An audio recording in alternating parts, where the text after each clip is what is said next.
경제 현안을 보다 쉽게 풀어보는 경제 읽기 시간입니다. 오늘도 다양한 경제 이슈들 김대호 경제학 박사와 함께 짚어보겠습니다. 어서 오세요. 네, 반갑습니다. 예. 원달러 환율이 또다시 올라갔습니다. 거의 1,400원 선에 바짝 다가서면서 지금 1,390원대로 올라섰는데 강한 상승세, 이번엔 왜 오르고 있는 겁니까? 예, 환율이 또 급등하고 있는 모습인데요. 자, 여기서 환율이라는 게 뭐냐? 이 환율이란 말은 우리나라 돈을 달러 등 외국 돈으로 바꿀 때 적용하는 교환 비율입니다. 거기서 교환해서 환자와 비율 율자를 써서 환율 그러거든요. 네. 환율이 올라갔다는 얘기는 지금 거의 1달러당 1,400원에 육박하고 있는데요. 종전에 1,300원이었다면 1달러를 구하기 위해서는 1,300원만 줘도 됐었는데 이게 코로나 팬데믹 이전이었습니다. 근데 지금은 1,400원을 내도 그러니까 종전보다도 우리가 100원을 더 내야 똑같은 양의 1달러를 확보할 수 있다. 이렇게 되면 해외 여행 다니는 사람들, 해외에 자녀를 두고 있는 사람들 경제적 부담이 상당히 커집니다. 그뿐만이 아니고요. 네. 우리가 외국에서 수입하고 있는 원유, 가스 같은 거 수입해 올 때 우리는 일단 달러로 수입해 옵니다. 그런데 그것을 원화로 지불해야 하는데 그때 환율이 올라가면 수입 가격이 가만히 앉아 있어도 올라가기 때문에 물가가 폭등할 수 있습니다. 그렇기 때문에 환율의 급격한 인상은 물가 폭등 등 경제에 상당한 안정 기조를 흐트린다 이런 지적을 받고 있는데요. 네. 자, 이 대목에서 이제 환율이 지나치게 빨리 오르는 것이 아니냐 이런 지적을 받고 있는 것입니다. 네. 한일 재무장관이 양국의 과도한 통화 가치가 하락에 대한 우려를 나타냈는데도 원달러 환율이 이렇게 고공행진을 한 거거든요. 그게 지난 밤 사이에 연준 인사가 내놓은 그 발언의 영향 때문일까요? 그렇습니다. 지금 한국과 일본 재무장관이 서울서 한일 재무장관 회담을 하고 있는데 예. 이 자리에서 예. 아시아의 금융시장에서 가장 큰 손인 일본과 한국이 두 나라가 합쳐서 엔화 환율 오르는 것도 막고 우리나라 한국 원화 환율 오르는 것도 힘을 합쳐서 막겠다. 보통 이렇게 구두 개입을 하면 환율 시장에 상당히 영향을 줘서 환율 상승이 좀 둔화되는 게 일반적인데 이번에는 이런 한국과 일본 재무장관들의 시장 구두 개입을 비웃기라도 하듯 오히려 환율이 더 올라가고 있습니다. 네. 자, 1차적으로는 지난번에도 한번 이 구두 개입을 한국과 일본이 같이 했는데 효과가 별로 없었기 때문에 학습 효과상 한국과 일본의 환율 동맹은 별로 효과를 발휘하지 못할 것이라는 그런 시장의 판단이 있었고요. 그리고 이제 앵커님 지금 잘 지적해 주신 대로 지금 환율을 좌지우지하는 것은 한국이나 일본 요인이 아니고 미국 요인이 가장 큽니다. 예. 미국의 달러가 계속 강세가 되니까 미국의 금리 인하할 줄 알았는데 금리 인하한다고 얘기한 지가 벌써 1년이 다 돼가는데 아직도 금리 인하 구체적인 움직임이 나오고 있지 않습니다.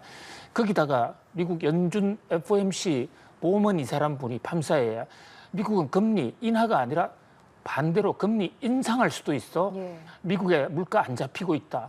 이러다 보니까 달러가 더 올랐거든요. 달러 가치가 오르면 그 반대 관계에 있는 우리나라 원화나 일본 위안화, 일본 엔화, 또 중국 위안화는 환율이 오르는 그러니까 우리나라 돈 가치가 떨어지는 그런 압력을 받게 되거든요. 그런 면에서 환율 관리에 비상이 걸렸다. 이렇게 볼 수 있습니다. 예.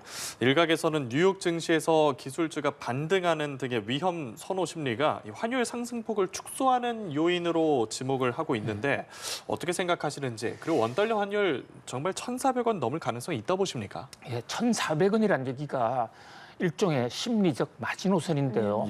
왜 1,400원이 이렇게 중요하냐면 예. 지금으로부터 20여 년 전 우리나라가 환율 관리, 외환 관리에 실패해서 IMF에 구제금융을 신청한 적이 있습니다. 이른바 IMF 사태인데요.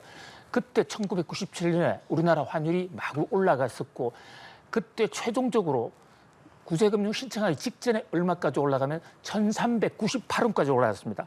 그러니까 1,398원이 됐을 때 우리가 환율 관리 더 이상 못하겠다. 그리고 사실상 항복 선언을 하고 IMF에 SOS, IMF가 요구하는 조건 다 들어줄 테니까 돈 좀 빌려달라. 이렇게 된 게 IMF 사태의 본질이거든요. 그런 면에서 1,398원이 무너지면 뭐 다시 말씀드리면 1,400원대로 뛰어오르면 예. 아 이거 또 한 번 외환 위기로 가는 것이 아닌가. 그래서 일각에서는 지금 외환 위기급 위기다 이런 얘기를 하는데 그러나 그때와 지금은 사정이 많이 다릅니다. 네. 그때는 한국 경제가 무너졌기 때문에 흔들린 환율이었는데 지금은 미국 경제의 이상 강세 현상 때문이기 때문에 단순하게 1,400원을 가지고 뭐 한국의 외환 위기가 온다 이런 얘기를 할 수는 없어요. 네. 뭐 그럼에도 불구하고 좀 우리가 신경은 써야 되는데 네. 자 지금 말씀하신 미국에서 미국 정시가 부글부글 끓어오르면 위험 자산이라고 그래서 미국의 돈이 미국 정시뿐만 아니라 전 세계 다른 나라로 오는데 지금 한국으로 오는 미국 자본의 투자도 많이 늘습니다. 그 사람들이 달러를 가지고 한국에 투자를 하면 우리나라 환율이 안정되는 요인이 돼요. 그러나 반대로 지금 우리나라에서 서학 개미들이 외국에 투자를 하는데 그 과정에서 달러를 가지고 나가는 것이거든요. 네. 이것은 환율을 불안하게 하는 그 두 개가 어디가 더 많으냐 여기에 따라서 들어오는 돈이 많으냐 나가는 돈이 많으냐에 따라서 환율이 출렁출렁이는 그런 모습을 보이고 있기도 합니다. 네, 지금 그럼 원달러 환율이 이렇게 높으면 국내 경제에는 어떤 영향을 미치는 거고 반대로 또 슈퍼 엔저 현상은 계속 이어지고 있잖아요. 이것도 부담이 될 것 같은데요? 예, 환율이라는 것은요 모든 경제 지표나 마찬가지로 한국 경제에 주는 플러스적인 효과와 마이너스적인 효과를 동시에 가져옵니다. 예. 환율이 올랐을 때 좋아지는 측면도 많이 있습니다. 우선 수출이 폭발적으로 늘어납니다. 예. 실제로 우리나라 지금 수출 많이 늘어나고 있거든요. 왜냐하면 똑같은 양을 수출하더라도 달러로 받으면 환율이 높아진 그만큼 돈이 한국에 더 수출업자가 돈을 더 많이 벌기 때문에 수출 물량을 막 실어내게 됩니다. 근데 이제 반대로 우리나라의 수입 가격이 폭등하기 때문에 물가를 잡기가 굉장히 어렵다. 그다음에 우리나라가 외국에 투자하고 있는 자산 가치가 뚝뚝뚝 떨어지는 이런 장단점이 있거든요. 특히 이제 일본 같은 경우에도 일본의 엔화가 예. 굉장히 환율이 높습니다. 거꾸로 얘기하면 일본 엔화 가치가 떨어지고 있다는 건데 네. 이것은 일본은 금리를 인하했기 때문에 마이너스 금리, 일본은 우리나라보다 금리가 훨씬 더 낮거든요. 그런 면에서 우리나라하고 환율이 오르는 요인은 좀 다릅니다. 우리는 지금 금리를 인하해야 되는데 만약에 환율이 불안한 상태에서 지금 우리나라 금리를 내리면 우리나라 돈 가치는 더 떨어질 겁니다. 그러다 보면 환율이 불안하기 때문에 바로 환율 때문에 한국은행이 우리나라 금리 인하를 주저하는 거기에 대해서 복병을 만났다. 그래서 고민이 깊어지는 상황이기 때문에 적어도 단기적으로는 환율이 이렇게 많이 오르는 것은 한국 경제에 플러스보다는 마이너스가 훨씬 더 많다. 이래서 정부의 고민도 깊어지고 있습니다. 예, 알겠습니다.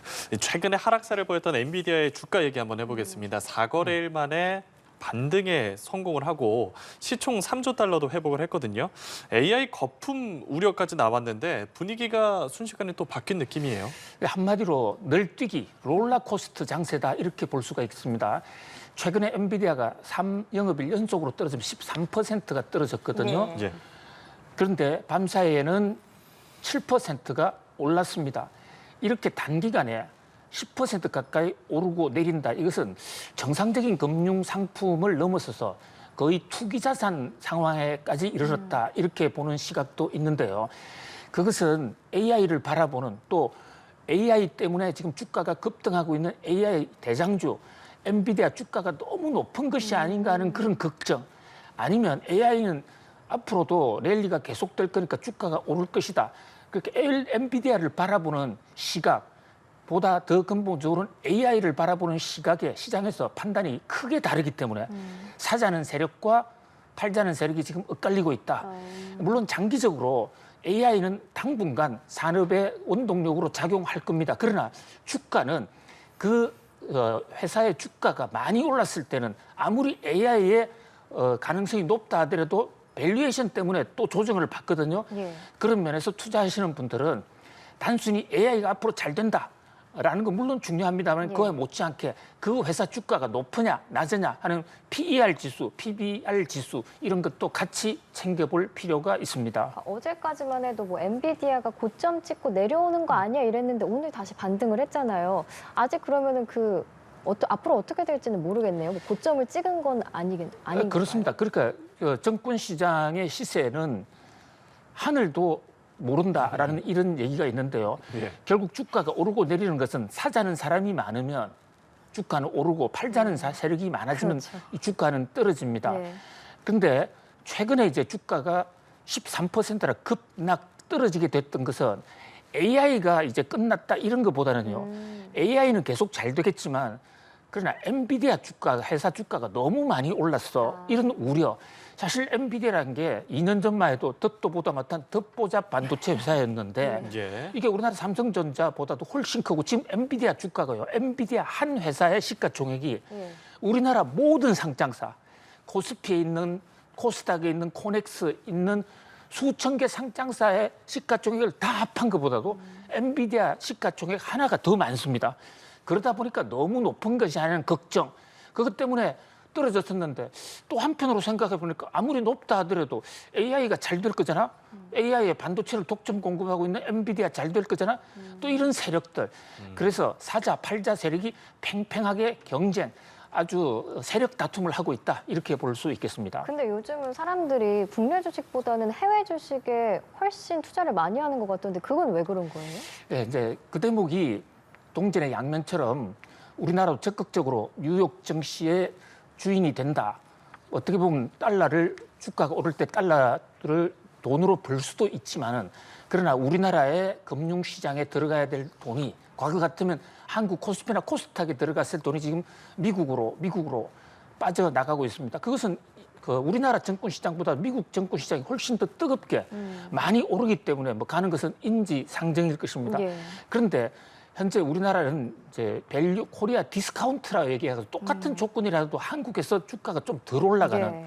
그런 요인들이 있습니다. 이를테면 회사의 지배 구조가 대주주들이 소액주주들을 좀 무시하고 정책 결정을 많이 한다든지 이런 요인 때문에 특히 젊은 층에 한국 증시에 더 이상 기대할 게 없다. 이래서 뉴욕으로 가는데요. 뉴욕으로 가는 거 어느 정도는 좋지만 이 또한 많아지면 한국 증시가 무너지고 한국 증시가 무너지면 한국 자본시장이 완전히 공동화됩니다.